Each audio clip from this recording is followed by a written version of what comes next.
द्वारकाधीश आनंद से रह रहे। 2 वर्ष हुई, एक बेटा हो गया और बेटा का नाम प्रद्युम्न पड़ गया। हे राजन, लेकिन जब आप आगे बढ़ते हैं ना तो आपसे द्वेष करने वाले अनेक खड़े हो जाएंगे, अनेक आपसे द्वेष करने वाले खड़े हो जाएंगे। एक राजा है, उसका नाम है संबरासुर, भगवान से द्वेष करता है। भगवान के बढ़ते हुए यश, बढ़ती हुई कीर्ति को पचा नहीं पाया और चला गया। रुक्मणी जी पल्ला में प्रद्युम्न को सुला करके काम में लग गई, तो इसने पल्ला के साथ उस बालक को उठाया, आकाश मार्ग से चला गया, फेंक दिया समुद्र में। जाको राखे साइया मार सके नहीं कोई, बाल न बांको कर सके जो जग बैरी होय। अरे जिसके जीवन की बागडोर भगवान ने संभाली है, उसका कौन बाल बांका कर सकता है। आज प्रद्युम्न समुद्र में गिरे, मछली ने निगल लिया, लेकिन जठराग्नि सब कुछ पचा के राख करने वाली प्रद्युम्न का बाल बांका नहीं कर सकी। एक मछुआरे ने पकड़ा, मछली को पकड़ के भेज दिया संबरासुर की रसोई में। वहां काम करने वाली, रसोई में सेवा करने वाली विद्यावती, उसने पेट फाड़ा मछली का, सुंदर बालक पाया, गदगद हुई, आनंदित हुई और पति रूप में उसकी सेवा करने लगी।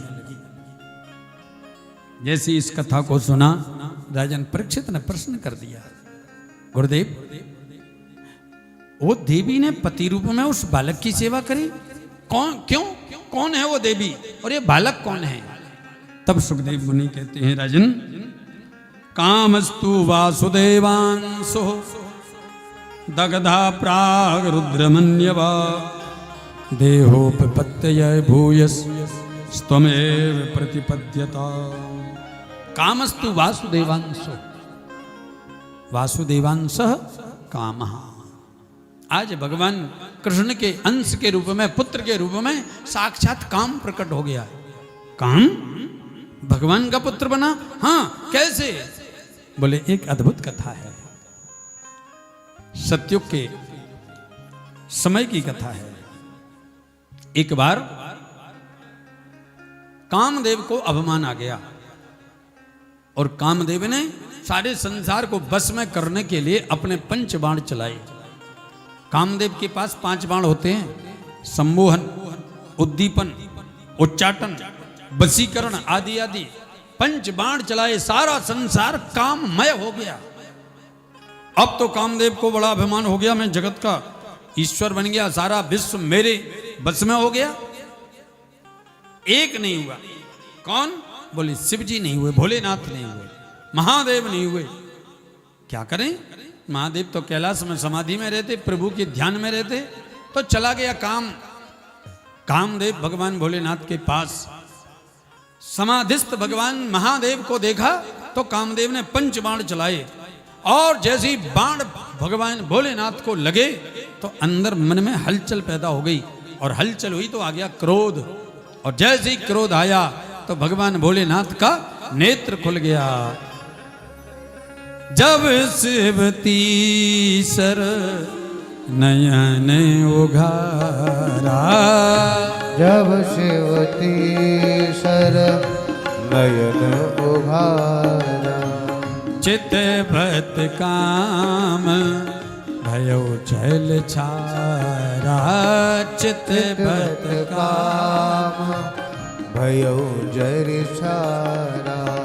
जब सेवती सर नयन उघारा, जब सेवती सर नयन उघारा, चितवत काम भयो जल छारा, चितवत काम भयो जर छारा। जब सेवती सर नयन उघारा, जब सेवती सर नयन उघारा, चितवत काम भयो जल छारा, चितवत काम भयो जर छारा। जैसे ही भोलेनाथ ने तीसरा नेत्र खोला, ज्ञान की अग्नि प्रकट भई, कामदेव जल करके राख हो गया। राम के ध्यान में निमग्न भगवान भोलेनाथ ने काम को मार दिया।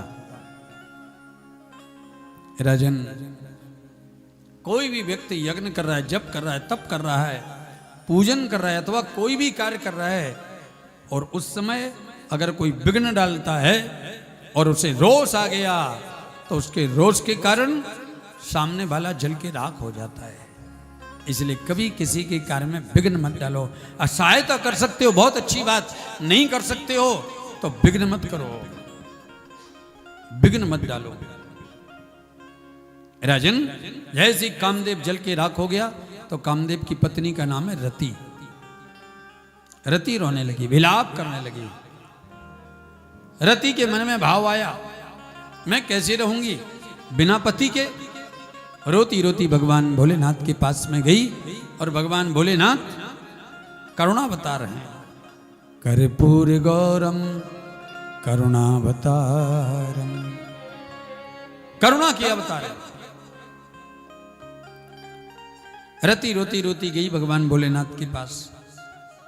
महाराज, अपराध तो मेरे पति ने किया था, सजा मुझे क्यों मिली? तुझे सजा?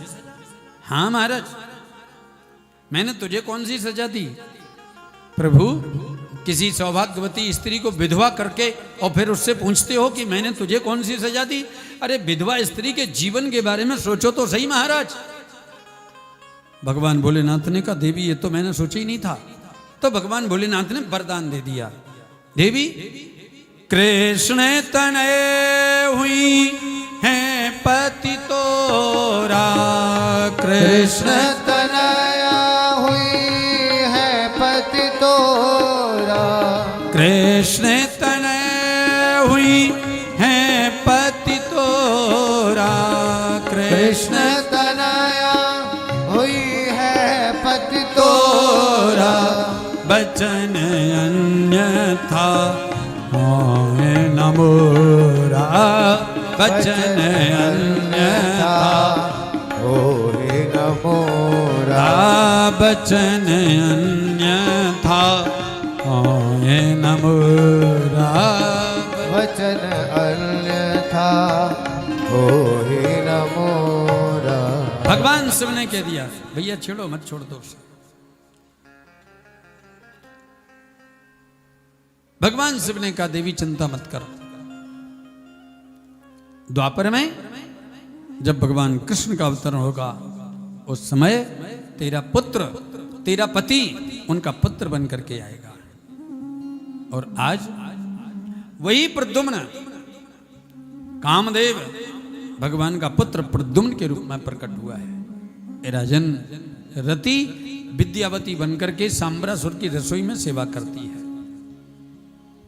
आज कामदेव रूपी प्रद्युम्न का और रति रूपी विद्यावती का मिलन हुआ, इसीलिए विद्यावती पहचान गई अपने पति को और उस बालक को पति रूप में प्राप्त करके उसकी सेवा करती है।